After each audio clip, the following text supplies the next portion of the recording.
agwa ahụ na-akpa etu anyị si eme ndụ anyị na-ebi ọ dị gị mma itulego ya bụrụ na ọ bụ ezi ndụ ị chọrọ ibi otu okwu n'oyibo na-asị there is a word in English that respect is reciprocal, which means with the word reciprocal it comes in return. Inye m nyeghachi gị. Igbo ya sịrị ugwu bụ nkwanye nwaanyị amụta ibe ya ka mpụta gị na m nye gị inyeghachi m nke a mbụ ugwu. Ajụjụ a na-ajụ gị bụ agwaghị na-akpa ọ bụrụ na ọmụ a na-akpasị gị ọ ga-adị gị mma?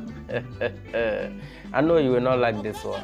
Chetakwa ahụ aka iji tụọrọ mmadụ ka eji atụrụ gị mgbe ụfọ ị ga na-akpa agwa ọ dịghị ka ọ dị ụtọ ọ na-atọ gị ị na-ebi ya mana chetakwa na ọ bụghị mgbe egbujiri ka ọ na-akpọnwụ. Ama m na ị gaghị like nka you will not like this one. Eziokwu na-elugwa n'ilu ọ ya mere aka ilu ji bụkwara na akị na-agwọ ọrịa ndebe anyị ekele m unu mana bịagodi chetụ ị nwere okwu ụmụnna ị ga-aza n'ikotago ụka. Aga m enye gị